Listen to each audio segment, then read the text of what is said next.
যুক্তরাষ্ট্র crore crore billion million টাকা এজন্য খরচ করে যে যেন পৃথিবীর সমস্ত মুসলমানের কাছে জিহাদের ব্যাপারে একটা নেগেটিভ ধারণা তৈরি হয়ে যায় যে জিহাদ মানে সন্ত্রাসবাদ।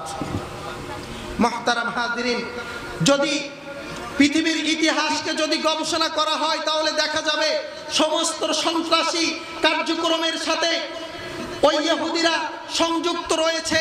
তারা উপরে উপরে মানবতার কথা বলে, অন্য দিক দিয়ে হিরোশিমা আর নাগাসাকিতে লক্ষ টন অ্যাটম বোমা ফেলে লক্ষ লক্ষ মানুষকে তারা হত্যা করে। তাদের কাছে কুকুরের মূল্য আছে, একটা কুকুরকে বাঁচানোর জন্য $1 মিলিয়ন খরচ করে। অন্য দিক দিয়ে হাজার ফিলিস্তিনিকে হত্যা করার জন্য লক্ষ লক্ষ টন বোমা তারা গাজার জমিনের উপর নিক্ষেপ করে। মুহতারাম হাজিরিন, ও মুসলমান, যুক্তরাষ্ট্র এতদিন জিহাদকে দেখাইতে চাইছিল জিহাদ মানে সন্ত্রাসবাদ, কিন্তু ইতিমধ্যেই পৃথিবীর সমস্ত ইহুদি আর খ্রিস্টানদের কার্যক্রম থেকে পৃথিবীর মুসলমান এটা বুঝে গিয়েছে যে যুক্তরাষ্ট্রকে রুখার জন্য, যুক্তরাষ্ট্রকে নির্মূল করার জন্য, ইহুদি এবং খ্রিস্টান শক্তিকে রুখে দেওয়ার জন্য মুসলমানদের জন্য একমাত্র মন্ত্রের নাম হলো জিহাদ। বিশ্বাস করে দেখেন, ইতিহাস গবেষণা করেন, ওই আফগানিস্তান, যে আফগানিস্তানকে সোভিয়েত ইউনিয়ন শাসন করেছে 1 যুগেরও বেশি, আফগানিস্তানে শান্তি আসে নাই। সেখানে সেকুলারিজম ছিল, সেখানে সমাজতন্ত্র পুঁজিবাদ ছিল, সেখানে শান্তি প্রতিষ্ঠিত হয় নাই। যুক্তরাষ্ট্র শাসন করেছে 1 যুগেরও বেশি, আফগানিস্তানে শান্তি আসে নাই।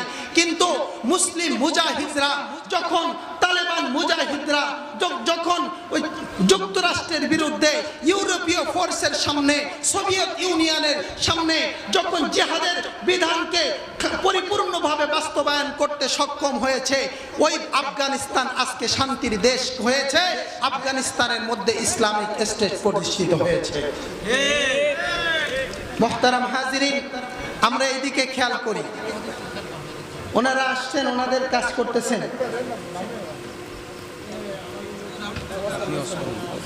আমার প্রিয় মুসলমান ভাইরা,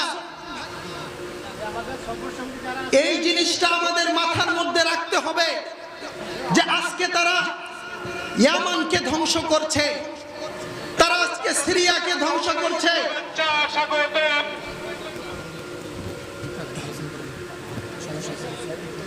ভাই, মেহমান আসছেন, মেহমান আমাদের সবার মধ্যমণি, উনি কথা বলবেন, উনি আজকে আমাদের মধ্যমণি, উনি মুআজ্জাজ মেহমান। কিন্তু মেহমানও তো চান না যে কোরআনের পরিবেশের, কোরআনের এই মাহফিলের কোনো পরিবেশ নষ্ট হোক, মেহমান চান না। মুহতারাম হাজিরিন, এখানে একটা কথা বলতে হয়, এই এতদিন পর্যন্ত এই মাহফিলগুলো ছিল নেতা নেত্রীদের মাহফিল, এই মাহফিলগুলো ছিল রাষ্ট্রের মাহফিল। আমাদেরকে আগের থেকে মেসেজ দিয়ে দেওয়া হয়তো, হুজুর এই কথা বলবেন, এই কথার বাইরে গেলে আমাদেরকে কলা বাগানে ঘুমাইতে হইতো, অথবা হাত হ্যান্ডকাপ নিয়ে সামনে দাঁড়াইতে থাকতো।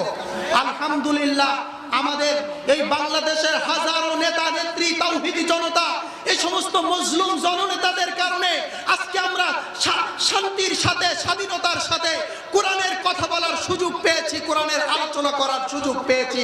এই আলোচনা, এই স্বাধীনতা বাংলার জমিনের মধ্যে আর খর্ব হবে না ইনশাআল্লাহ। যতদিন বাংলার জমিন থাকবে, স্বাধীনতা থাকবে ইনশাআল্লাহ। আর আগামী দিনের যত নেতা আসবে ইনশাআল্লাহ, এই ধরনের মজলুম নেতারা কোরআনের মাহফিলের আয়োজন করবেন। আজকের কোরআনের মাহফিলের আয়োজনের পিছনে আমি যতটুকু জানছি ওনাদের অনেক বড় ভূমিকা আছে। মাহফিলের আয়োজন করবে এখন নেতা নেত্রীরা ইনশাআল্লাহ। আমরা এর আশেপাশে যারা দাঁড়ায় আছি, মেহেরবানি করে মেহমানের সাথে যারা আসছি সামনে বসে যায়। খুবই সংক্ষেপে কথা, আমার কথা আমি শেষ করে দেব। মুহতারাম হাজিরিন, যে কথাটা বলছিলাম এলোমেলো হয়ে গিয়েছে কথা। আজকে মুসলমানের শত্রু কারা, মানবতার শত্রু কারা, এটা মুসলমান স্পষ্টভাবে জেনে গিয়েছে। সব দলের মানুষ আমরা জেনে গিয়েছি। এজন্যই তো সব দলের মানুষ, সব রাজনৈতিক দলের নেতারা একসাথে মিলে মানবতার পাশে দাঁড়িয়েছে। মার্চ টু গাজায় সমস্ত দলের নেতা নেত্রী এবং তাওহীদি জনতা অংশগ্রহণ করেছে। মুহতারাম হাজিরিন, আজকে আমাদের ঘুম ভাঙছে না। আজকে আমরা মনে করছি এই মরতেছে ইয়ামানের মুসলমান, আমার কি, আমার তো কোনো কিছু হচ্ছে না। আমি মনে করতেছি বোমা ফেলা হচ্ছে তো সিরিয়ায়, আমার কি, আমার তো কোনো কিছু হচ্ছে না। আমি মনে করতেছি বোমা ফেলা হচ্ছে তো ইয়ামানে, মানবতার আর্তনাদ তো ইয়ামানে, আমার তো কিছু হচ্ছে না। গাজার নারী শিশুরা খোলা আকাশের নিচে জীবনের শেষ নিঃশ্বাসটুকু ত্যাগ করার অপেক্ষায় আছে। তাদের ফজরে জানাজা, আসরে জানাজা, খাবার নেই, পানি নেই, তাদের কাছে কোনো কিছু নেই, আমার তো কিছু হচ্ছে না।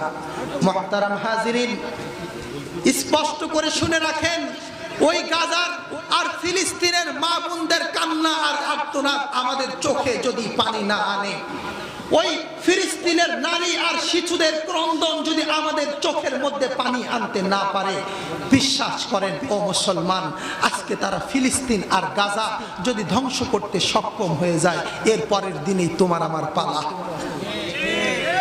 এক খেতে ধান খাচ্ছে দুইটা গরু, তো দুইটা গরু ওই ধান খাওয়ার মধ্যে মালিক টের পেয়ে গেছে, লাঠি এনে মোটামুটি একটারে পিটানো আরম্ভ করে দিচ্ছে। একটারে পিটাচ্ছে, পিটাইলে দুইটা গরু দৌড়াচ্ছে, তো দুইটা গরু দৌড়াইলে আর একটা গরু তখন বলতেছে, মারলো তো আমারে, তা তুমি দৌড়াও কেন? আমারে মারছে, আমি দৌড়াচ্ছি, তুমিও দৌড়াও কেন? তখন ওই গরুটা বলতেছে যে তোমারে তো মারছে, তোমারে হাতের কাছে পাইছে, তাই তোমারে মেরে সাইজ করতে পারলেই হলো আমাদের পালা। মুহতারাম হাজিরিন, এজন্য ওরা যদি ফিলিস্তিন আর গাজা যদি ধ্বংস করতে সক্ষম হয়ে যায়, তাহলে এরপরে আমাদের পালা। এজন্য গাজা আর ফিলিস্তিন আর মানবতার ইস্যুতে কোনো দল আর মত নেই। আমার মনে হয় এইখানে বাংলাদেশের কোন রাজনৈতিক নেতাদের কোনো দ্বিমত নেই, সবাই এখানে একমত, মানবতার পাশে দাঁড়াতে হবে। মুসলমান মানবতার পাশে কেমনে দাঁড়াবে? আমি স্পষ্টভাবে বলতে চাই, আগামী দিনে বাংলাদেশের নেতৃত্বের পরিবর্তন হবে। যারা আমাদের নেতৃত্বে যারা সামনে আসবে, তাদের মানবতার পক্ষে অবস্থান থাকতে হবে, তাদের গাজা আর ফিলিস্তিনের পক্ষে অবস্থান থাকতে হবে। আমাদের পিছনে 17 বছর ধরে ফ্যাসিস্ট হাসিনা সে গোপনে গোপনে আমাদেরকে, হুজুরদেরকে তেল দিত আর নিচে নিচে যে ইসরায়েলের সহযোগিতা করত। এই কাজ আর বাংলার জমিনে চলবে না ইনশাআল্লাহ। মুহতারাম হাজিরিন, আমাদেরকে ওই গাজায় যেমন ফিলিস্তিন নির্যাতিত হচ্ছে, নিষ্পেষিত হচ্ছে, আমার শেখ হাসিনার শ্বশুর বাড়ি নরেন্দ্র মোদীর দেশেও আজকে এক সপ্তাহের মধ্যে 172টা মাদ্রাসাকে বন্ধ করে দেওয়া হয়েছে, মসজিদগুলোকে বন্ধ করে দেওয়া হচ্ছে। বাংলাদেশের রাজনীতিতে যারা আসবে, তারা দাদা বাবুদের সাথে কোনো বন্ধুত্ব রাখতে পারবে না। যারা ফ্যাসিস্ট সরকারে যারা আমাদেরকে ঘুমাইতে দেয়নি, একজন নেতার নামে 100-র উপরে মামলা আছে, হ্যান্ডকাপ নিয়ে দাঁড়ায় থাকতো, মাহফিল করে গেছি, পথের আটকায় দিছে, কলা বাগানে আর বাস বাগানে ঘুমাইতে হয়েছে। কোরআনের বিপক্ষে যারা অবস্থান নিয়েছিল, বাংলার জমিনের মধ্যে তাদের আর অবস্থান করতে দেওয়া হবে না।